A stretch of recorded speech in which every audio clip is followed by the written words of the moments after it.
Subscribe to KC Trichy YouTube channel. Like, share and comment.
தந்தை மகன் தூய ஆவியாரின் பெயராலே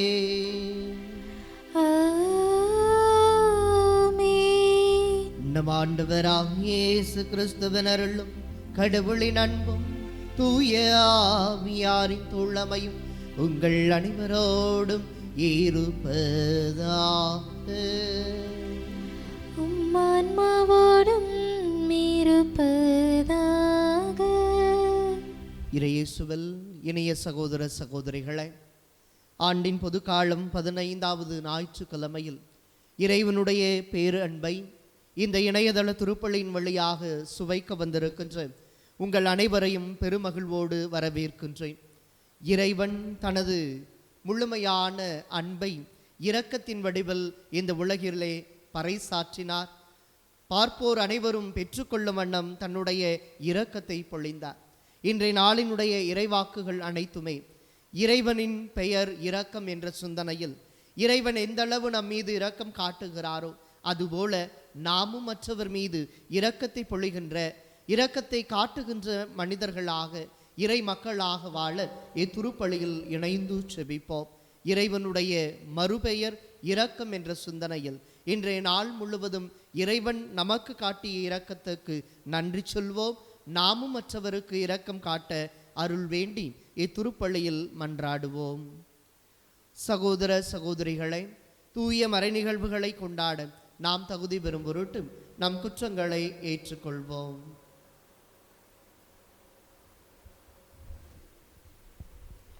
இல்லாமல்ல இறைவனிடமும் சகோதர சகோதரிகளை உங்களிடமும் நான் பாவியனை ஏற்றுக்கொள்கிறேன். ஏனெனில் என் சிந்தனையாலும் சொல்லாலும் செயலாலும் கடமையில் தவறியதாலும் பாவங்கள் பல செய்தேன். என் பாவமே என் பாவமே என் பெரும் பாவமே. ஆகையால் எப்பொழுதும் கன்னியான புனித மரியாவையும் வானதூதர் புனிதர் அனைவரையும் சகோதர சகோதரிகளை உங்களையும் நம் இறைவனாகிய ஆண்டவரிடம் எனக்காக வேண்டிக் கொள்ள மன்றாடுகிறேன். இல்லாமல்ல இறைவன் நம் மீது இரக்கம் வைத்து நம் பாவங்களை மன்னித்து நம்மை நிலை வாழ்வுக்கு அழைத்து செல்வாராக. ஆமீன்.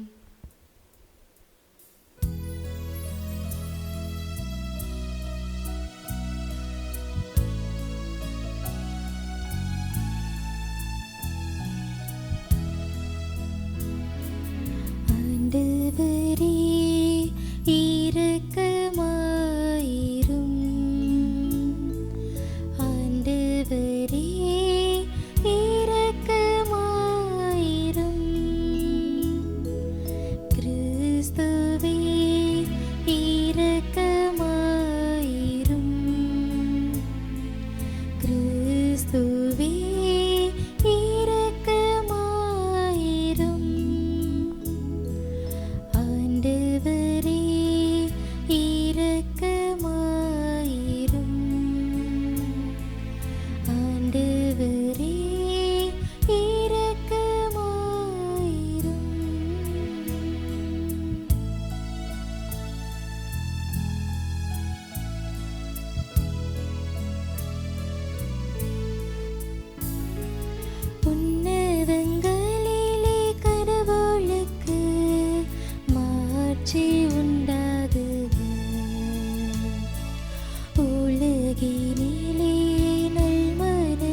மாட்சிப்படுத்துகின்றோம் உமது மேலான மாட்சியின் பொருட்டு உமக்கு நன்றி கூறுகின்றோம். ஆண்டவராகிய இறைவா, வானுலக அரசரே, எல்லாம் வல்ல தந்தையாகிய இறைவா, ஒரே மகனாய் உதித்த ஆண்டவரே, இயேசு கிறிஸ்துவே, ஆண்டவராகிய இறைவா, இறைவனின் செம்மறி, தந்தையின் திருமகனே, உலகின் பாவங்களை போக்குபவரே, எங்கள் மேல் இரக்கமாயிரும். உலகின் பாவங்களை போக்குபவரே, எங்கள் மன்றாட்டை ஏற்றருளும். தந்தையின் வலப்பக்கம் வீற்றிருப்பவரே, எங்கள் மேல் இரக்கமாயிரும். ஏனெனில் இயேசு கிறிஸ்துவே, நீர் ஒருவரே தூயவர், நீர் ஒருவரே ஆண்டவர், நீர் ஒருவரே உன்னதர். தூய ஆவியாரோடு தந்தையாகிய இறைவனின் மாட்சியில் இருப்பவர் நீரே.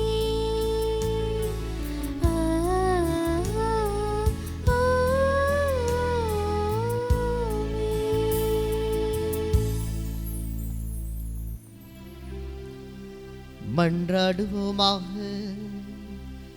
இறைவா, தவறி நடப்போர் நன்னறிக்கு திரும்பி வர அவர்களுக்கு உமது உண்மையின் ஒளியை காட்டுகின்றே. கிறிஸ்தவ நம்பிக்கையை கடைபிடிப்போர் அனைவரும் தமது வேருக்கு பொருந்தாதவற்றை விளக்கவும் ஏற்றவற்றை செயல்படுத்தவும் செய்தருள் வேறாக. உம்மோடு தூய ஆவியாரின் ஒன்று ஒரே இறைவனாய் என்றென்று வாழ்ந்து ஆட்சி செய்கின்றவர் வழியாக உம்மை மன்றாடுகின்றோ.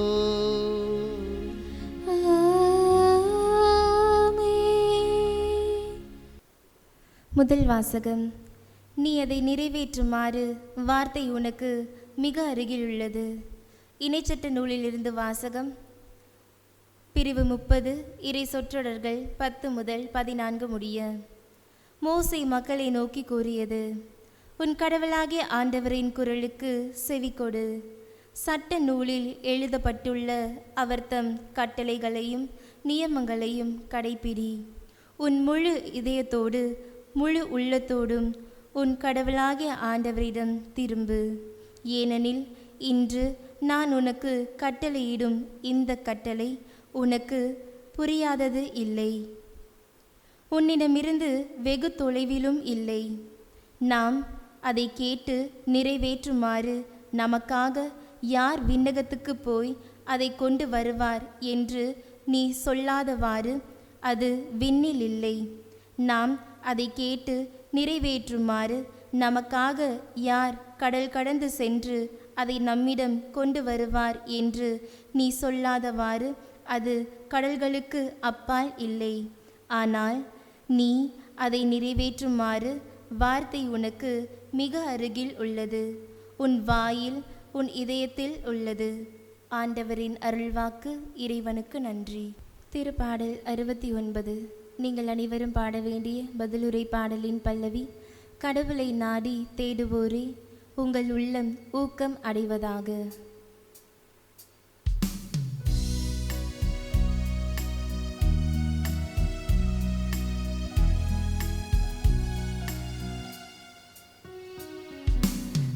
கடவுளை நாடி தேடுவோரே, உங்கள் உள்ளம்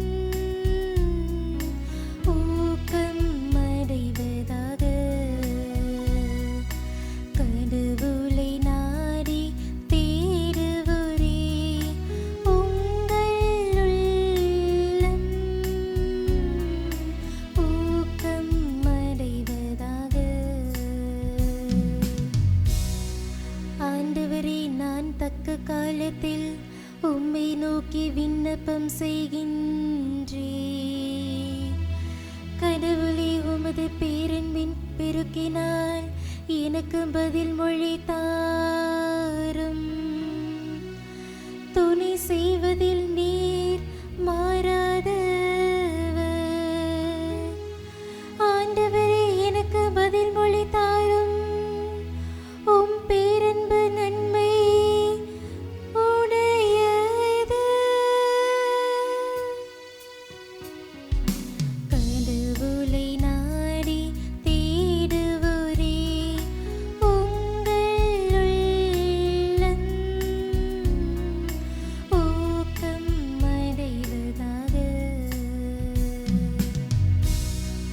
உம் பேரிரக்கத்தை முன்னிட்டு என்னை நோக்கி திரும்பும். எளியேன் சிறுமைப்பட்டவன் காயமுற்றவன். கடவுளே, நீர் அருளும் மீட்பு எனக்கு பாதுகாப்பாய் இருப்பதாக. கடவுளின் பெயரை நான் பாடி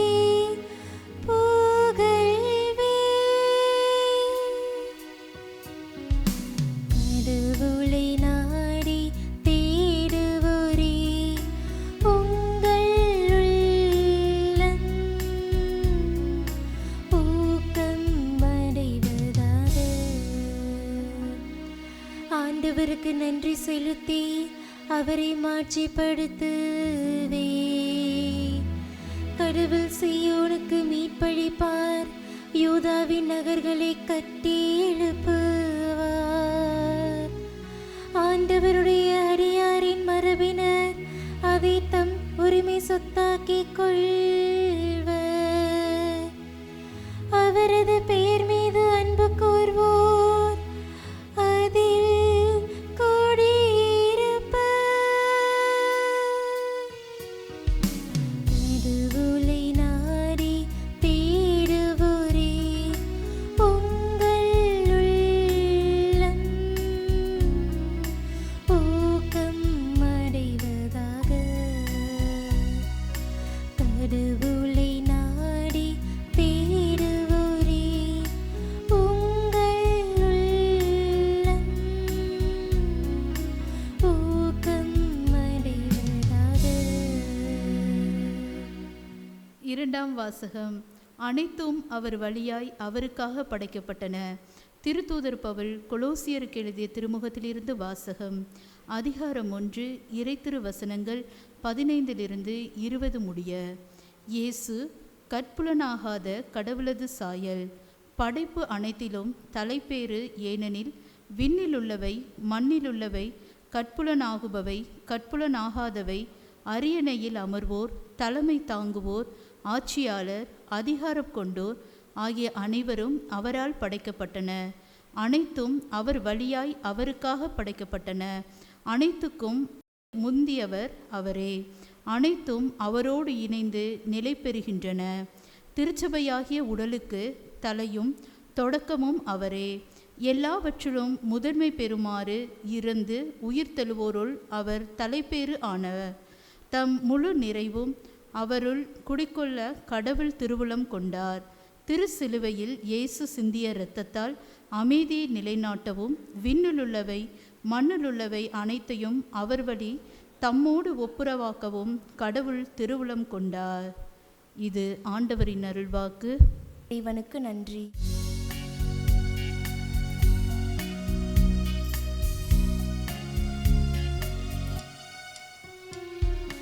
அல்லேலூயா, அல்லேலூயா, அல்லேலூயா, அல்லேலூயா,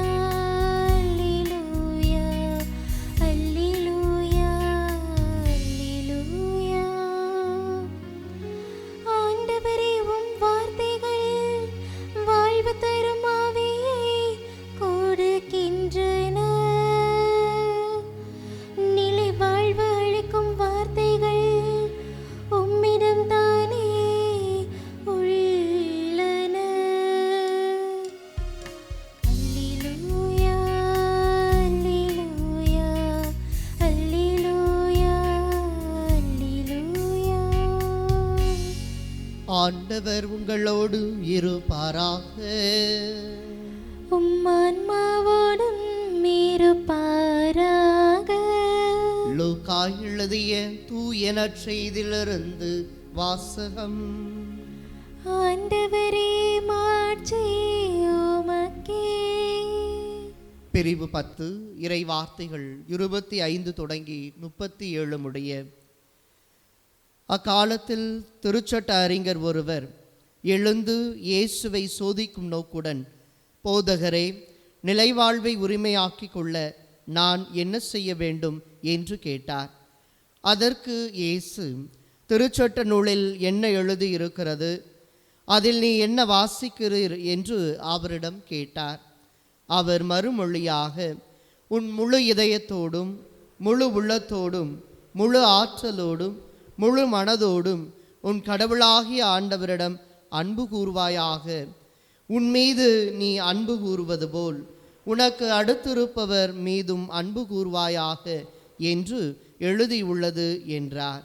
இயேசு, சரியாய்ச் சொன்னீர், அப்படியே செய்யும், அப்பொழுது வாழ்வீர் என்றார். அவர் தம்மை நேர்மையாளர் என காட்ட விரும்பி, எனக்கு அடுத்திருப்பவர் யார் என்று இயேசுவிடம் கேட்டார். அதற்கு அவர் மறுமொழியாக கூறிய உவமை, ஒருவர் எருசலேமிலிருந்து எரிகோவுக்கு போகும்போது கள்வர் கையில் அகப்பட்டார். அவருடைய ஆடைகளை அவர்கள் உரிந்து கொண்டு அவரை அடித்து குற்றுயிராக விட்டு போனார்கள். குரு ஒருவர் தற்செயலாய் அவ்வழியே வந்தார். அவர் அவரை கண்டதும் மறுபக்கம் விலகிச் சென்றார். அவ்வாறே லேவியர் ஒருவரும் அவ்விடத்துக்கு வந்து அவரை கண்டதும் மறுபக்கமாக விலகிச் சென்றார். ஆனால் அவ்வழியே பயணம் செய்து கொண்டிருந்த சமாரியர் ஒருவர் அருகில் வந்து அவரை கண்டபோது அவர் மீது பரிவு கொண்டார். அவர் அவரை அணுகி காயங்களில் திராட்சை மதுவும் எண்ணெயும் வார்த்து அவற்றை கட்டி தாம் பயணம் செய்த விலங்கின் மீது ஏற்றி ஒரு சாவடிக்கு கொண்டு போய் அவரை கவனித்து கொண்டார். மறுநாள் 2 தெனாரியத்தை எடுத்து சாவடி பொறுப்பாளரிடம் கொடுத்து, இவரை கவனித்து கொள்ளும், இதற்கு மேல் செலவானால் நான் திரும்பி வரும்போது உமக்கு தருவேன் என்றார். கள்வர் கையில் அகப்பட்டவருக்கு, இம்மூவருள் எவர் அடுத்திருப்பவர் என உமக்கு தோன்றுகிறது என்று இயேசு கேட்டார். அதற்கு திருச்சட்ட அறிஞர், அவருக்கு இரக்கம் காட்டியவரே என்றார். இயேசு, நீரும் போய் அப்படியே செய்யும் என்று கூறினார்.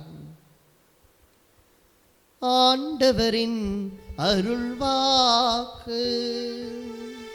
கிறிஸ்துவே உமக்கு புகழ். இரக்கத்தை பெற்று அடுத்தவருக்கு இரக்கத்தை கொடுத்து பழகுவோம். இறையேசுவில் பிரியமான சகோதர சகோதரிகளை, ஆண்டின் பொதுக்காலம் 15வது ஞாயிற்றுக்கிழமையில் இறைவனுடைய பேரிரக்கத்தை கொண்டாடி மகிழும் ஞாயிறாக நாம் அனைவரும் அழைக்கப்பட்டிருக்கின்றோம். இன்றைய நாளினுடைய இறைவாக்குகள் ஒவ்வொன்றையும் ஆழமாக உள்ளார்ந்த தேடலோடு சிந்திக்கிற பொழுது இறைவன் எந்த அளவு இரக்கம் பொருந்தியவராக அந்த இரக்கத்தை இவ்வுலக மக்களாகி நம்ம ஒவ்வொருவருக்கும் கொடுத்திருக்கிறார் என்பதை இன்னும் ஆழமாய் உணர்ந்து கொள்வதற்கான ஒரு ஞாயிறு கொண்டாட்டமாக இன்றைய நாள் திருப்பலி நமக்கு அமைந்திருக்கிறது.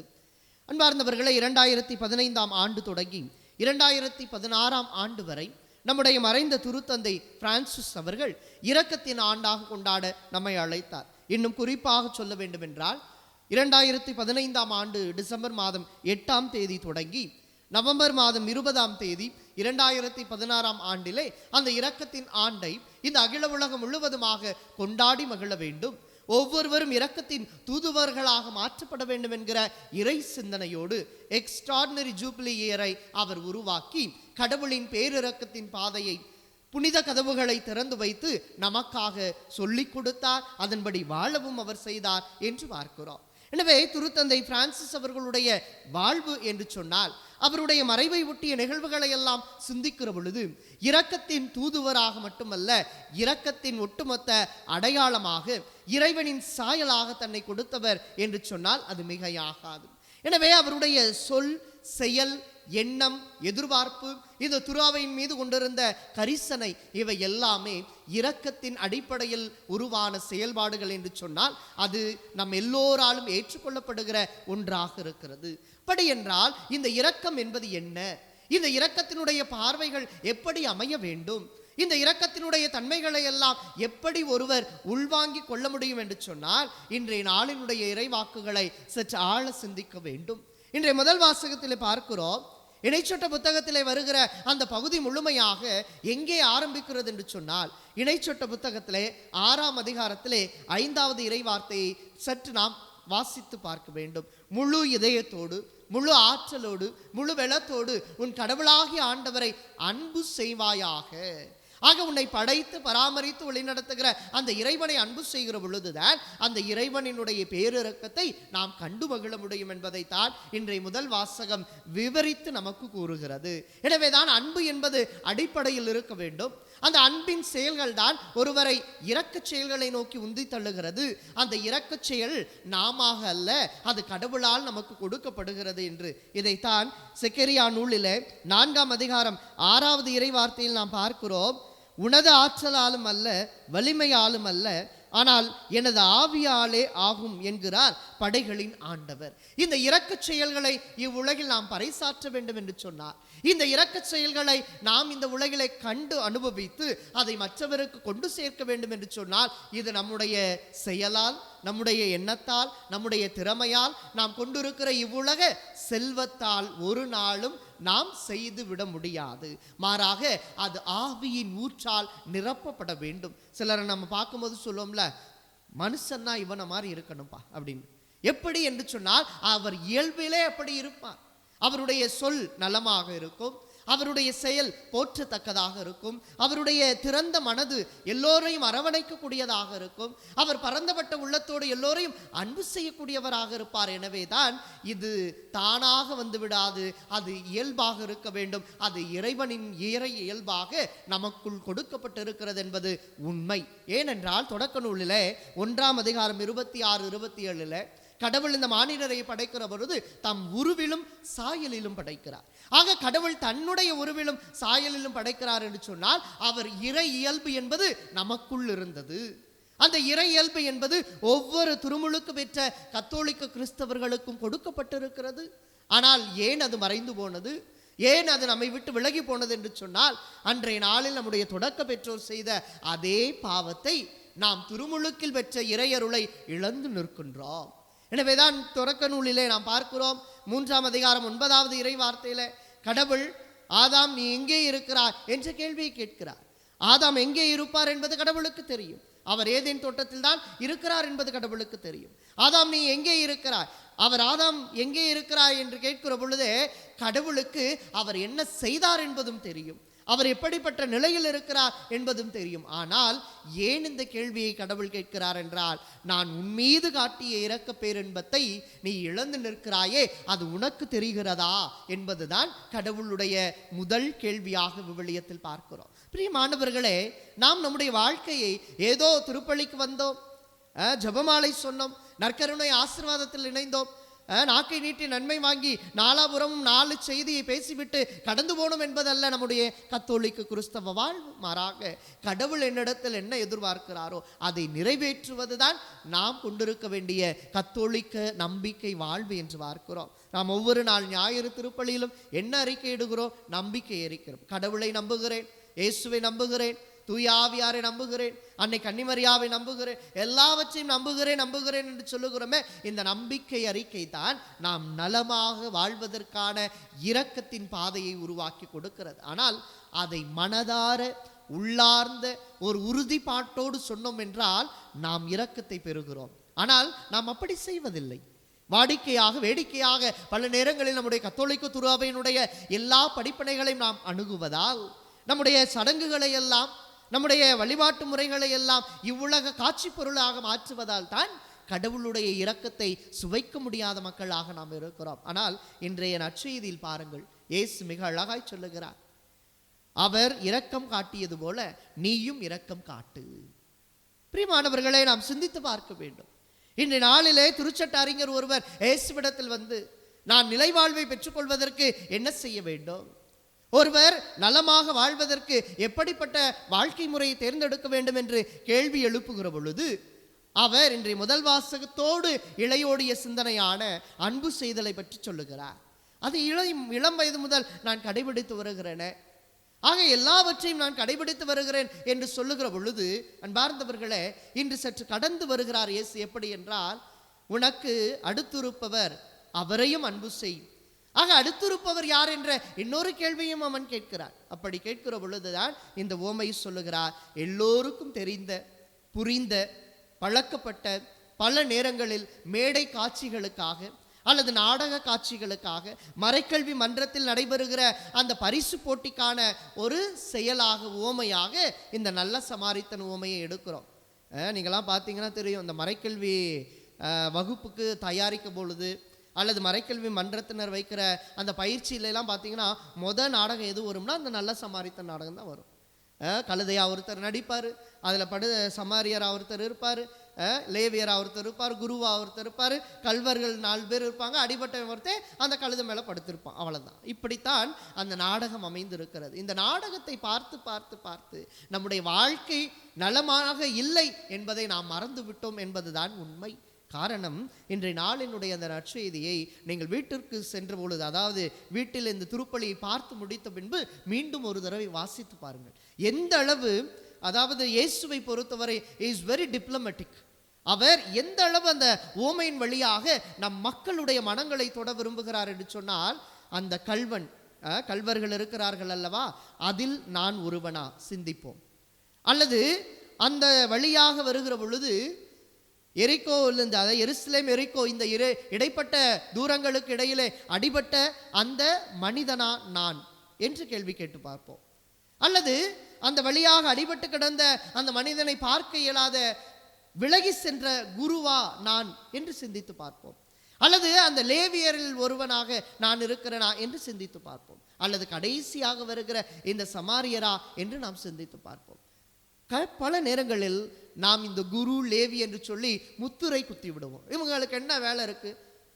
அவனுக்கு அள்ளி தூக்கி போட்டு என்ன செஞ்சிருக்கலாம், சரி பண்ணியிருக்கலாமே, ஏன் இவங்க 2 பேரும் போனாங்க என்று நொண்டிச்சாக்கு சொல்வதில் நாம் குறிக்கோளோடு இருக்கிறோம். ஆனால் பழைய ஏற்பாட்டு பின்னணியில் இந்த குருவும் லேவியரும் அவரை தொட்டார் என்று சொன்னால் அவர்களுடைய இரக்க செயலை அவர்களால் நிறைவேற்ற முடியாது. எனவே இதெல்லாம் நமக்கு தெரிந்தது தான். அந்த விவிலிய ஆதார பின்னணியில் சிந்திக்கிற பொழுது இவர்கள் 2 பேருமே அந்த நேரத்தில் அந்த மனிதனுக்குரியவற்றை செய்தார்கள் என்று சொன்னால் எல்லா மனிதர்களுக்கான இரக்க செயல்களை அவர்களால் செய்ய முடியாது என்பதுதான் உண்மை. ஆக இந்த சமாரியனுடைய நிலையில ஆண்டவர் நம்மை வைத்து பார்க்க ஆசைப்படுகிறார், வாழ வேண்டும் என்று விரும்புகிறார். அந்த சமாரியர் எப்படி தான் வந்த அந்த கழுதையின் மீது இந்த அடிபட்டவனை அமர்த்தி அவனுக்கு தேவையான முதல் உதவிகளை செய்து அவனை சாவடியில் கொண்டு போய் சேர்த்தாரோ, அதுபோல இந்த சமாரியர் இரக்கத்தை பெற்றிருந்தான். அந்த இரக்கத்தை அடுத்தவனாகிய அடிபட்ட அந்த மனிதனோடு பகிர்ந்து கொண்டான். அதற்கு தான் நீங்களும் நானும் இன்று அழைக்கப்படுகிறோம். அன்பார்ந்தவர்களே, திருப்பலியினுடைய தொடக்கத்தில் கடவுளே இரக்கமாயிரும், ஆண்டவரே இரக்கமாயிரும், கிறிஸ்துவே இரக்கமாயிரும் என்ற இரக்க பார்வையை நமக்கு கொடுக்கிறார். ஏனென்றால் இரக்கம் தேவைப்படுகிறது. we are in need of mercy. நாம் ஒவ்வொருவருமே இரக்கத்தை பெற்றால் மட்டும்தான் இந்த பலிபூசையை கொண்டாட முடியும். பாவத்தோடு நாம் கொண்டாட அழைக்கப்படவில்லை. எனவேதான் தொடக்கத்திலே ஆண்டவரே இரக்கமாயிரும், கிறிஸ்துவே இரக்கமாயிரும், ஆண்டவரே இரக்கமாயிரும் என்று சொல்லி எல்லாம் வல்ல இறைவன் நம் மீது இரக்கம் வைத்து நம் பாவங்களை மன்னித்து நம்மை நிலை வாழ்வுக்கு அழைத்து செல்வாராக. அதோடும் நிறைந்து விட்டதா? இல்லை. இந்த இரக்கம் அடுத்தடுத்து வந்து கொண்டே இருக்கிறது.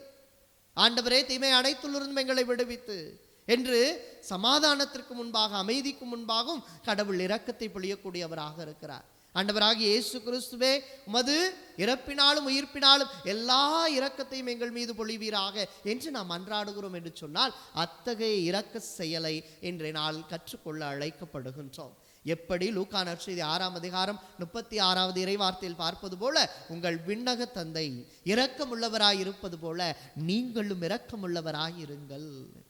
பிரியமானவர்களே, லூக்கா நற்செய்தியிலும் சரி, மத்தேயு நற்செய்தியிலும் சரி நாம் பார்க்கின்ற பொழுது அந்த ஒரு சமாரியன், எத்தனையோ பேர் தொழுநோயாளர்களாக இருந்த பொழுது அந்த ஒருவன் வந்து ஆண்டவரை நோக்கி நன்றி செலுத்தினானே, தான் பெற்ற இரக்கத்திற்கான நன்றியை கொடுத்தானே, அதுபோல நாம் இன்றைய நாளில் அந்த இரக்கத்தை மற்றவரோடு பகிர வேண்டும் என்று சொன்னால் 5 காரியங்களை நம்முடைய வாழ்க்கையில் செய்ய வேண்டும். முதலாவதாக நாம் இரக்க வேண்டும். இரத்தல். நான் உயிரோடு தான் இருக்கிறேன், என்ன செத்து போக சொல்றீங்களா ஃபாதர்? அப்படி அல்ல. நாம் வாழுகிற பொழுதே ஒன்றில் இரக்க வேண்டும், அதுதான் இருமாப்பு. இருமாப்பில் இறக்காதவர்கள் எவரும் இரக்கம் காட்ட முடியாது. எனவேதான் நீதிமொழிகள் புத்தகத்தில் 29வது அதிகாரத்தில் 23வது இறைவார்த்தையில் இவ்வாறு நாம் வாசிக்கின்றோம், இருமாப்பு ஒருவரை தாழ்த்தும், தாழ்மை உள்ளம் ஒருவரை உயர்த்தும். ஆக நாம் இருமாப்போடு, ஆணவத்தோடு, கர்வத்தோடு, தலைக்கணத்தோடு, எல்லாம் எனக்கு தெரியும் என்ற திமிர்வாதத்தோடு வாழுகிற பொழுதெல்லாம் நம்மால் இரக்கம் காட்ட முடியாது. ஆக முதலில் நான் இறக்க வேண்டும், அப்போதுதான் என்னால் இரக்கம் காட்ட முடியும். எதில்? இருமாப்பில் நான் இறக்க வேண்டும். எனவேதான் புனித அன்னை தெரசா சொல்லுவார், இறக்கத்தான் போகிறோம், இருக்கின்றவரை இரக்கம் காட்டுவோம் என்று சொல்லி. ஆக முதல் சிந்தனை, நாம் இறந்தால் ஒழிய நம்மால் இரக்கம் காட்ட முடியாது. இரண்டாவதாக இறங்கி வர வேண்டும். மேலே உட்கார்ந்து கொண்டு கீழே இருப்பவர் என்ன செய்கிறார் என்று நம்மால் கண்டுகொள்ள முடியாது. வேண்டுமானால் அதிகாரம் செலுத்தலாம், வேண்டுமென்றால் அவர்களை அடிமைப்படுத்தலாமே ஒழிய அந்த கீழே இருக்கின்ற மக்கள் எப்படி பாடுபடுகிறார்கள் என்பதை நம்மால் புரிந்து கொள்ள முடியாது. ஆக இறங்கி வருகிற பொழுதுதான் இரக்கம் தென்படும். லூக்கா நற்செய்தி 19ஆம் அதிகாரத்தில் 1 முதல் 10 வரை உள்ள அந்த சக்கேயினுடைய வாழ்வில் நடந்தது என்ன? ஆண்டவர் இயேசு சக்கேயு பார்க்க வருகிறார். சக்கேயு ஆண்டவரை பார்க்க வருகிற பொழுது, கீழே இறங்கி வா. ஆக மேலே நிற்கிற பொழுது கடவுளுடைய இரக்கம் என்பது உனக்கு தெரியாது. நீ எவ்வளவு தூரம் கடவுளிடத்தில் இறங்கி வருகிறையோ அப்போதுதான் மனிதரிடத்தில் இறங்கி செல்ல முடியும். இறங்கி செல்லுகிற பொழுதுதான் கடவுள் நம் மீது காட்டிய பேரிரக்கத்தை நம்மால் கண்டுகொள்ள முடியும். இதைத்தான் செக்கரியா மீகா நூலிலே 6ஆம் அதிகாரம் 8வது இறை வார்த்தையிலே நாம் பார்க்கிறோம். ஓ மானிடா, நல்லது எது என அவர் உனக்கு காட்டி இருக்கின்றாரே, நேர்மையை கடைபிடித்தலையும் இரக்கம் கொள்வதில் நாட்டத்தையும் உன் கடவுளுக்கு முன்பாக தாழ்ச்சியோடு நடந்து கொள்வதையும் தவிர வேறு எதையும் ஆண்டவர் உன்னிடத்தில் எதிர்பார்க்கவில்லை. ஆக இறப்பது முதல் சிந்தனை என்றால், இறங்கி வருவது 2வது சிந்தனை. அதில் தான் இரக்கம் தென்படும். 3வதாக இறை பாதம் அமர வேண்டும்.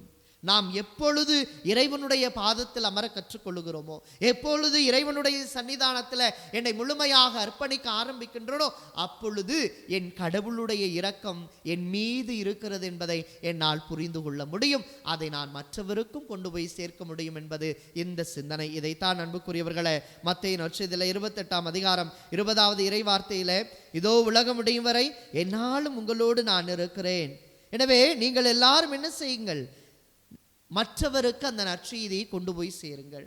தந்தை மகன் தூய ஆவியாரின் பெயரால் நான் திருமுழுக்கு கொடுக்கிறேன் என்று சொல்லி என்னுடைய இரக்கத்தை மற்றவரோடு நீங்கள் பகிர்ந்து கொள்ள வேண்டும் என்றால் என்னோடு நீங்கள் அமர்ந்து என் இரக்கத்தை கண்டு பாவிக்க வேண்டும். இதைத்தான் மார்க்கு நற்செய்தி 3:13 தம்மோடு இருக்கவும், டு பி வித் ஹிம் என்பதுதான் ஆண்டவர் இயேசுவினுடைய அழைப்பாக இருக்கிறது. ஆக இறப்பது மட்டுமல்ல, இறங்கி வருவது மட்டுமல்ல, இறைவனின் பாதத்தில் அமர்வதும் இன்றியமையாத 3வது செயல். 4வதாக இந்த இரக்கம் எப்படி தென்படும் என்று சொன்னால், நம்முடைய முழுமையான இணைதலால் நடக்கிறது. நான் கடவுளோடு இணைகிறேன் என்று சொன்னால் நான் மனிதரோடும் இணைந்திருக்கிறேன் என்ற அர்த்தம். நான் கடவுளோடு இணையவில்லை என்று சொன்னால் நான் மனிதனோடு இணைந்திருக்க முடியாது. ஏனென்றால் பிலிப்பியருக்கு எழுதிய திருமுகத்தில் 2ஆம் அதிகாரம் 20வது இறை வார்த்தையிலே, இனி வாழ்வது நான் அல்ல, கிறிஸ்துவே என்னுள் வாழுகிறார் என்று சொன்னால், கிறிஸ்துவோடு நான் இணைந்திருப்பதால் தான் கிறிஸ்தவர்களை அள்ளி அரவணைத்தேன். கிறிஸ்துவோடு இணைந்திருக்கிறதனால் தான் எல்லா கிறிஸ்தவர்களுக்கும் நான் போதனை வழங்குகிறேன். எப்போது கிறிஸ்துவோடு நான் இணைந்தில்லையோ அப்போது கிறிஸ்தவர்களுக்கு எதிராக நின்றேன் என்பதுதான் திருத்தூதர் பணிகள் 9வது அதிகாரத்திலே பவுலுடைய வாழ்வாக சவுலாக இருந்தபோது நாம் வாசிக்கிறோம். அப்படி என்றால் இறந்து இறங்கி நம்முடைய முழுமையான இறைப்பாதம் அமர்கிற பொழுது அந்த கடவுளோடு மட்டுமல்ல மற்ற எல்லா மனிதரோடும் இணைந்து வாழுகிற பொழுது என்னால் இரக்கச் செயல் செய்ய முடிகிறது. எனவே 5வதாக இறுதியாக நான் மற்றவர் மீது காட்டுகின்ற இரக்கம் அது அடுத்தவருக்கும் பகிர்ந்து கொள்ளப்படுகிறது என்ற சிந்தனையோடு நாம் இன்றைய நாளிலே இந்த திருப்பலியின் வழியாக கடவுளுடைய பேரிரக்கத்தை பெறுவோம். எனவே அன்பார்ந்தவர்களே, நாம் ஒவ்வொருவருமே இன்றைய நாளில் சிந்தித்து பார்ப்போம். நாம் எப்பொழுது இறந்திருக்கிறோமா அல்லது எப்போது இறங்கி இருக்கிறோமா? எப்போதாவது இறைப்பாதம் அமர்ந்திருக்கிறோமா? எப்போதாவது நாம் இணைந்திருக்கிறோமா? எப்போதாவது இரக்கத்தை பகிர்ந்திருக்கிறோமா? இந்த கேள்விகளுக்கெல்லாம் விடை தேடுகிறது எங்கே என்றால் இன்றைய 2ஆம் வாசகம். கட்புலனாகாத கடவுளின் சாயல். விண்ணகமும் அன்னகமும் போற்றுகின்றவர், எல்லா நாவால் அறிக்கையிடுகின்றது. விண்ணுக்கும் அண்ணுக்கும் ஆண்டவரே தூயவர் தூயவர் தூயவர் மூவுலகின் நிறைவன் என்று எல்லோரும் போற்றத்தக்க விதமாக அமைவதற்கு ஆண்டவரேசு தன்னுடைய இரக்கத்தை கல்வாரியில் இருகரம் விரித்து கொடுத்தாரே, அதே பலியை இன்றைய நாளில் இந்த திருப்பலியின் வழியாக நாம் பெறுகிறோம். அவர் சிந்திய தூய திரு ரத்தம் இரக்கத்தின் ஊற்று. அந்த இரக்கத்தின் ஊற்றை தான் இந்த திருப்பலி வழியாக நாம் பெற்றுக்கொள்கிறோம். எனவே சிந்திப்போம். முழுமையாக இந்த திருப்பலியில் பங்கெடுக்கிற பொழுது இறைவன் எப்போதும் எனக்கு இரக்கம் காட்டுகிறார். அந்த இரக்கத்தை நான் மற்றவரோடு பகிர்ந்து கொள்ளுகிற இரக்கத்தின் தூதுவளாக என்றும் வாழ இத்திருப்பலி நமக்கு உதவட்டும். அத்தகைய அருளுக்காய் தொடர்ந்து மன்றாடுவோம். ஆமேன். அனைவரும் இப்பொழுது நம்பிக்கையை அறிக்கையிடுவோம்.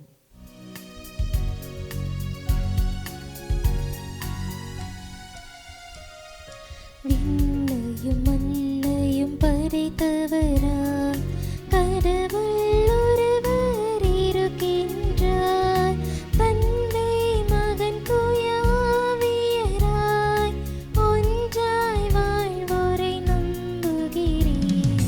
தூய ஆவியின் வல்லமையாய் இறைமகன் நமக்காய் மனிதரானார். கன்னி மரியிடம் பிறந்தவராம் இயேசுவை உறுதியாய் நம்புகிறேன். பிலாத்துவின் ஆட்சியில் பாடுபட்டார், சிலுவையில் இறந்து அடக்கப்பட்டார். 3ஆம் நாளில் உயிர்த்தெழுந்தார், இறப்பின் மீதே வெற்றி கொண்டார். விண்ணகம் வாழும் தந்தையிடம் அரியணை கொண்டு இருக்கின்றார். உலகம் முடியும் காலத்திலே நடுவரை திரும்பவும் வந்திடுவார். தூய ஆவியாரை நம்புகிறேன், பாரினில் அவர் துணை வேண்டுகிறேன். பாவ மன்னிப்பில் தூய்மை பெற்று பரிகார வாழ்வில் நிலைத்திடுவேன். திரு அவை உரைப்பதை நம்புகிறேன், புனிதர்கள் உறவை நம்புகிறேன். உடலின் உயிர்ப்பை நிலை வாழ்வை உறுதியுடனே நம்புகிறேன்.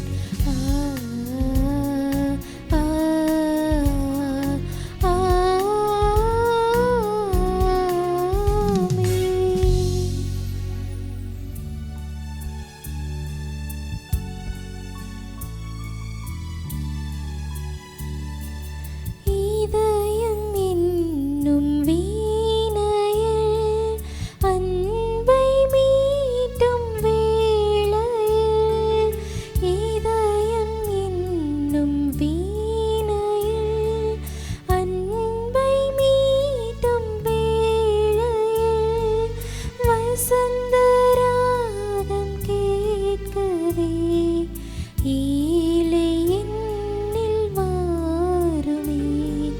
வசந்த ராகம் கேட்கவே ஏழை என்னில் வாருமே. தந்தேன் என்னை தந்தேன், என்றும் என் வாழ்வு உன்னோடுதான். தந்தேன் என்னை தந்தேன், என்றும் என் வாழ்வு உன்னோடுதான். அன்பார்ந்த சகோதர சகோதரிகளை, என்னுடையதும் உங்களுடையதுமான இப்பலி எல்லாம் வல்ல தந்தையாக இறைவனுக்கு ஏற்றதாகும்படி மன்றாடுங்கள். ஆண்டவர் தமது பெயரின் புகழ்ச்சிக்காகவும் மாட்சிக்காகவும் தமது நன்மைக்காகவும் தமது புனித திறவின் அனைத்து நலனுக்காகவும் உமது கையிலிருந்து பலியை ஏற்றுக்கொள்வாராக. ஆண்டவரே, உம்மை நோக்கி மன்றாடும் துரு அவையின் காணிக்கைகளை கனிவுடன் கண்ணோக்கி அருளும். நம்பிக்கையாளர் புனிதத்தில் வளர உதவும் உணவாகும் இவற்றை மாற்றியருள்வீராக. எங்கள் ஆண்டவராகிய கிறிஸ்து வழியாக உம்மை மன்றாடுகின்றோம்.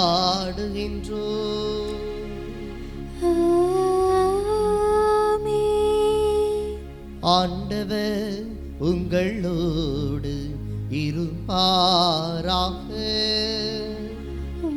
ஆன்மாவோடும் இருப்பாராக. இதயங்களை மேலே எழுப்புங்கள். ஆண்டவரிடம் எழுப்பியுள்ளோம். நம் இறைவனாகிய ஆண்டவருக்கு நன்றி பாடுவோம். அது தகுதியும் நீதியும் ஆனதே. ஆண்டவரே, தூயவரான தந்தையே, என்றும் உள்ள எல்லாம் வல்ல இறைவா, எந்நாளும் எவ்விடத்திலும் நாங்கள் உமக்கு நன்றி செலுத்துவது மெய்யாகவே தகுதியும் நீதியுமாகும். எங்கள் கடமையும் மீட்புக்குரிய செயலும் ஆகும். நாங்கள் வாழ்வதும் இயங்குவதும் இருப்பதும் உம்மிலேதான். இந்த உடலோடு வாழ்கையில் உமது வரிவிரக்கத்தின் பயன்களை மட்டுமே நாங்கள் நாள்தோறும் அனுபவிப்பதோடன்றி இப்பொழுதே நிலை வாழ்வின் பிணையையும் கொண்டுள்ளோ. ஏனெனில் ஆவியாரின் முதற்கனிகளை பெற்றுள்ள நாங்கள் பாஸ்கா மறை நிகழ்வின் பயன் எங்களுக்கு என்றும் உண்டு என நம்புகின்றோ. அந்த ஆவியாரின் வழியாகவே நீர் இயேசுவை சாவினின்று உயிர்த்தெழச் செய்து உமது மாட்சியை காண எங்களையும் அழைத்துருக்கின்றே. ஆகவே வான தூதரணிகளோடு நாங்களும் ஒன்றிணைந்து உமது மாட்சியை புகழ்ந்தேத்தி அக்களித்து ஆர்ப்பரித்து ஒரே குடும்பமாய் இணைந்து மகிழ்வதாவது.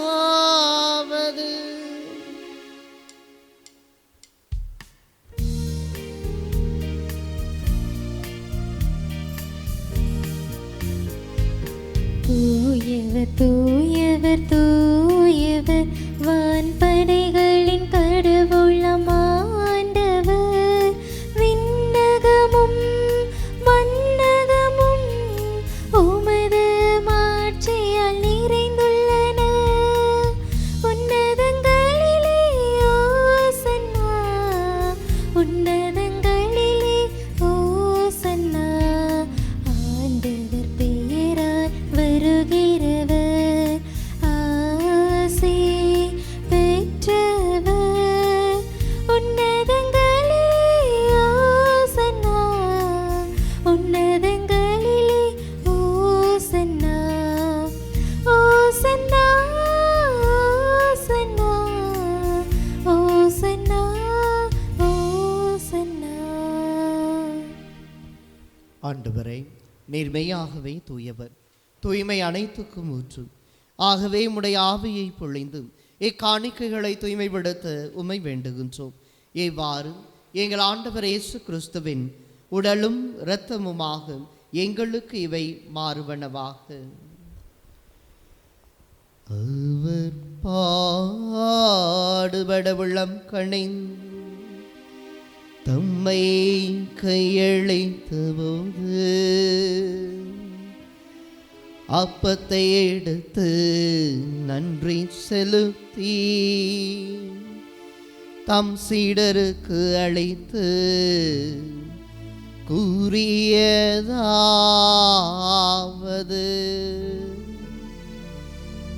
அனைவரும் இதிலிருந்து பெற்று உண்ணுங்கள்,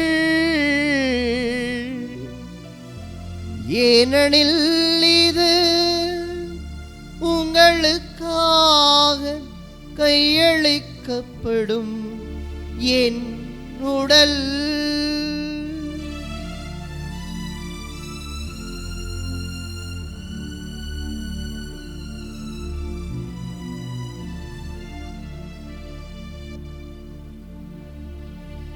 அவ்வண்ணமே இரவு விருந்தை அருந்திய பின் கிண்ணத்தை எடுத்து நன்றி செலுத்தி தாம் சீடருக்கு அளித்து அவர் கூறியதாவது,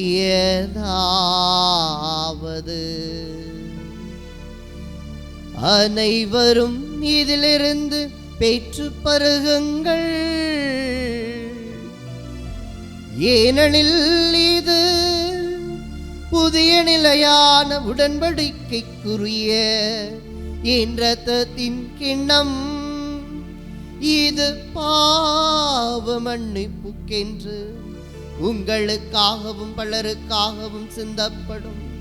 இதை என் நினைவாக செய்யுங்கள், இதை என் நினைவாக செய்யுங்கள்.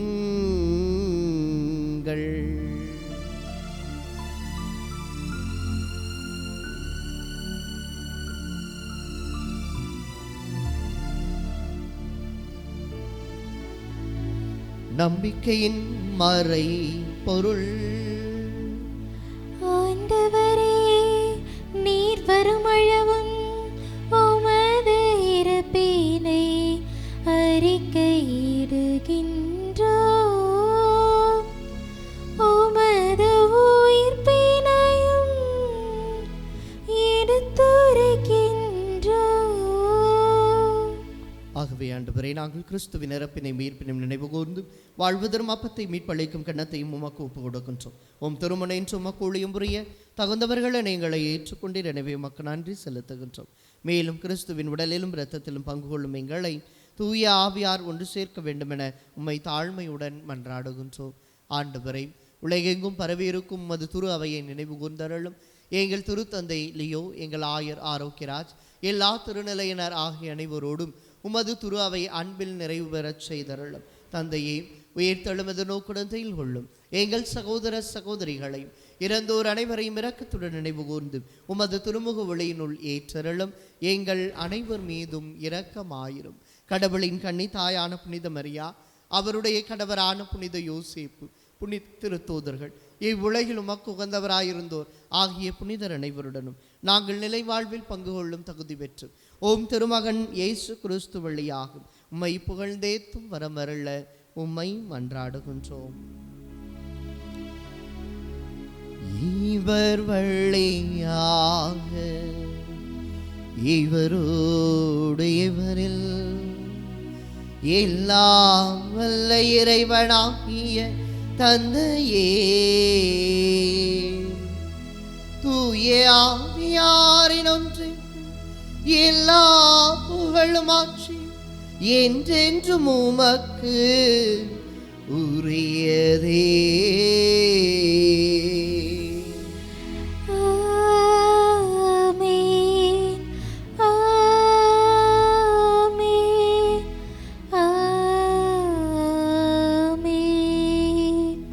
இறைவனை அப்பா தந்தை என அழைக்க இரு கரங்களை விரைத்து இறை தந்தையை நோக்கி மன்றாடுவோ. விண்ணுலகில் இருக்கிற எங்கள் தந்தையே, உமது பெயர் தூயது என போற்ற பெருக, உமது ஆட்சி வருக, உமது திருவுளம் விண்ணுலகில் நிறைவேறுவது போல மண்ணுலகிலும் நிறைவேறுக. எங்கள் அன்றாட உணவை இன்று எங்களுக்கு தாரும். எங்களுக்கு எதிராக குற்றம் செய்வோரை நாங்கள் மன்னிப்ப எங்கள் குற்றங்களை மன்னியும், எங்களை சோதனைக்கு உட்படுத்தாதேயும், தீமையிலிருந்து எங்களை விடுவித்தருளும். ஆண்டவரே, தீமை அனைத்திலிருந்தும் எங்களை விடுவித்து எங்கள் வாழ்நாளில் அமைதியை கனிவுடன் அருள உம்மை மன்றாடுகின்றோம். உமது இரக்கத்தின் உதவியால் நாங்கள் பாவத்திலிருந்து எப்போதும் விடுதலை பெற்று யாதொரு கலக்கமும் இன்றி நலமாயிருப்போமாக. நாங்கள் எதிர்நோக்கி இருக்கும் பேரின்பத்துக்காகவும் மீட்பராகிய இயேசு கிறிஸ்துவின் வருகைக்காகவும் காத்திருக்கின்றோம். ஏனெனில் ஆட்சியும் வல்லமையும் மாட்சியும் என்றென்றும் உமதே. ஆண்டவரே இயேசு கிறிஸ்துவே, அமைதியை உங்களுக்கு விட்டுச் சொல்லுகிறேன், என் அமைதியை உங்களுக்கு அளிக்கிறேன் என்று உம் திருத்தூதர்களுக்கு மொழிந்தீரே. எங்கள் பாவங்களை வாராமல் உமது துரு அவையின் நம்பிக்கை கண்ணோக்கி உமது திருவிழத்திற்கு ஏற்பதற்கு அமைதியையும் ஒற்றுமையையும் அளித்தருள்வீராக. என்றென்று வாழ்ந்து ஆட்சி செய்கின்றவர் நீரே.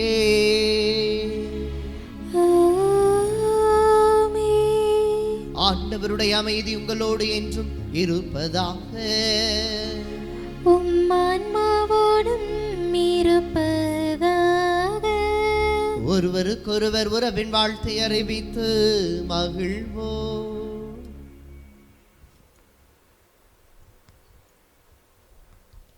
உலகின் பாவங்களை போக்கும் இறைவனின் செம்மறியே, எங்கள் மேல் இரக்கமாயிரும். உலகின் பாவங்களை போக்கும் இறைவனின் செம்மறியே, எங்கள் மேல் இரக்கமாயிரும். உலகின் பாவங்களை போக்கும் இறைவனின் செம்மறியே, எங்களுக்கு அமைதியை அளித்தருளும்.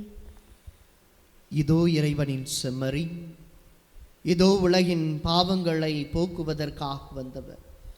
யாரெல்லாம் இறக்கின்றோமோ, இறங்கி வருகின்றோமோ, இருமாப்பை அகற்றுகின்றோமோ, இணைந்து நிற்கின்றோமோ, அவர்கள் அத்துணை பேரும் இரக்கத்தை காண இன்றைய நாளில் ஆசீரளித்து வழிநடத்துகின்ற இயேசு தெய்வம் இவர்தான். இவருடைய இந்த விருந்துக்கு அழைக்க பெற்றோர் பேரு பெற்றோர். ஆண்டவரே, நீரின் இல்லத்தில் எழுந்தருள நான் தகுதியற்றவள், ஆனால் ஒரு வார்த்தை மட்டும் சொல்லியருளும், எனது ஆன்மா நலமடையும். ஆசை திருவிருந்துக்கான மன்றாட்டு. ஆண்டவரே, நீர் என் இல்லத்தில் எழுந்தருள நான் தகுதியற்றவன், ஆனால் ஒரு வார்த்தை மட்டும் சொல்லியருளும் என்று நூற்றுவர் தலைவன் ஜெபித்தது போல நாங்களும் இப்போது உம் திருப்பாதம் பணிந்து வேண்டுகிறோம். இனிய இயேசுவே, நாங்கள் தகுதியற்றவர்களாய் இருந்தாலும் எங்கள் தகுதியின்மையை பாராமல் நீர் எங்கள் உள்ளங்களில் எழுந்து வாரும். உம் அன்பிலும் அருளிலும் நாங்கள் நிலைத்திருக்க எம்முள் எழுந்து வாரும். உம் பிள்ளைகளாக உயிருள்ள உண்மை சாட்சிகளாக உமது நற்செய்தின்படி வாழ்பவர்களாக எங்களை உருமாற்ற வாரும். தந்தையின் திருவுளப்படி வாழ்ந்திட எங்களுக்கு துணை புரிந்திட வாரும். நன்மை செய்வதில் ஆர்வமுள்ளவர்களாய் தீமைகள் அனைத்திலிருந்தும் விடுதலை பெற்றவர்களாய் வாழவும் எங்களை வழிநடத்த வாரும். எல்லா நலன்களும் வளங்களும் எங்களை நிரப்ப வாரும். ஆமேன். நன்றி கூறி மன்றாடுவோமாக. ஆண்டவரே, உம்முடைய அருள் கொடைகளை வெற்றி கொண்ட நாங்கள் உம்மை தாழ்மையுடன் வேண்டுகின்றோம். இவ்வாறு நிகழ்வுகளில் நாங்கள் அடிக்கடி பங்கேற்போம். அவற்றின் மேற்பள்ளிக்கும் அயனங்களில் வளர செய்வீராக. எங்கள் ஆண்டவராகிய கிறிஸ்து வழியாக உம்மை மன்றாடுகின்றோம்.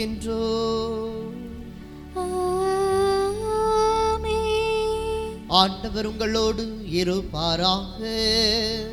உம் ஆன்மாவோடும் இருப்பாராக. எல்லாம் வல்ல இறைவன் தந்தை, மகன், தூய ஆவியார் உங்களுக்கு ஆசி வழங்குவாராக.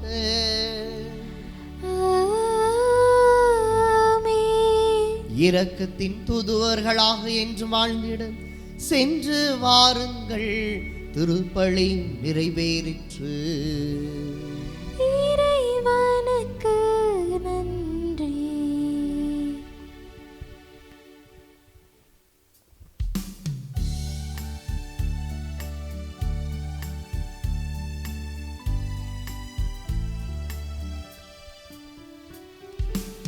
இறைவன் படைத்த எழிலே, இயேசுவை தந்த முகிலே. இறைவன் படைத்த எழிலே, இயேசுவை தந்த முகிலே. தூய்மை பொழியும் நிலவே, துணையே வாழ்வில் நீ.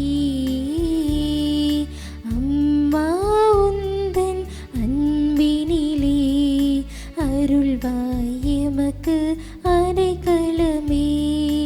அம்மா உந்தன் அன்பினிலே அருள்வாய் எமக்கு அடைக்கலமே. நிலையான புகழுக்குரிய தூய இறை நற்கருணைக்கு எல்லா காலமும் தொழுகையும் புகழும் போற்றியும் மாட்சியும் உண்டாக கடவது. தந்தை மகன் தூய ஆவியின் பெயராலே ஆமீன்.